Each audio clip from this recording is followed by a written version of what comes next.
जीवन में अगर आप भी दान करते हैं, आप गरीब को भोजन देते हैं, उनकी सेवा करते हैं, इससे आपके जीवन में खुशी आ सकती है। जो लोग सच्चे मन से दान करते हैं, उनके जीवन में खुशियाँ जरूर आती है। जो लोग दान करते हैं मगर उनके मन में लालच रहता है, उनके जीवन में हमेशा परेशानियां आती रहती हैं। ये कहानी हमें एक ऐसा ज्ञान देती है जिससे हम समझ सकते हैं हम जीवन में क्या कर रहे हैं। एक गांव में एक बाबा आते हैं। वह सभी को ज्ञान देते हैं। सभी लोगों को उनका ज्ञान पसंद आता है। उसके कुछ दिन बाद दूसरे बाबा भी उस गांव में आते हैं। वह भी लोगों को ज्ञान की बातें कहते हैं। लोग उन्हें भी पसंद करते हैं। सभी लोग उनके लिए भोजन लाते हैं। अब वह दोनों बाबा उस गांव में रहने लगते हैं। सुबह और शाम को दोनों बाबा अलग अलग स्थान पर ज्ञान देते हैं। एक दिन गांव में बाढ़ आती है। बहुत से लोग बाढ़ में बह जाते हैं। वह दोनों बाबा भी मर जाते हैं। अब दोनों भगवान के पास जाते हैं। पहले बाबा को स्वर्ग दिया जाता है मगर दूसरे बाबा को नरक दिया जाता है। ये सुनकर दूसरे बाबा कहते हैं कि मेरे साथ ये गलत हो रहा है। मैं सभी को ज्ञान देता था, यही काम ये पहला बाबा भी करता था, मगर इसे स्वर्ग क्यों दिया गया है और मुझे नरक क्यों? तभी भगवान कहते हैं, पहले बाबा गांव में सभी को ज्ञान देते हैं। उन्हें जो भी भोजन मिलता है वह उसे खाते हैं। उन्हें रूखा भोजन मिलता है तब भी वह मेरा नाम लेते हैं। उसके बाद वह भोजन करते हैं।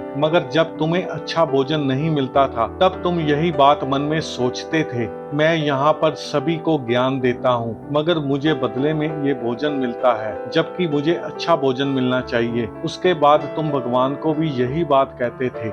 इन लोगों को ज्ञान देने के बाद भी अच्छा भोजन नहीं मिलता है। भगवान भी मेरी समस्या को समझ नहीं रहे हैं। ये बात सुनकर वह दूसरे बाबा समझ जाते हैं। जीवन में हमारे कर्म बहुत ही महत्वपूर्ण होते हैं, मगर साथ में ये बात भी याद रखनी चाहिए, हम जो भी कर्म करते हैं उनके पीछे का भाव क्या होता है, यही हमारे जीवन में महत्व रखता है। इस कहानी से हमें ये शिक्षा मिलती है कि जीवन में अपने अच्छे कर्म के साथ ये भी बात याद रखनी चाहिए, आप जो भी कर्म करते हैं उसे सच्चे मन से करना चाहिए, तभी आप सफल होते हैं। दोस्तों, अगर ये कहानी आपको पसंद आई है, वीडियो को लाइक करें, चैनल को सब्सक्राइब करें और ज्यादा से ज्यादा शेयर करें।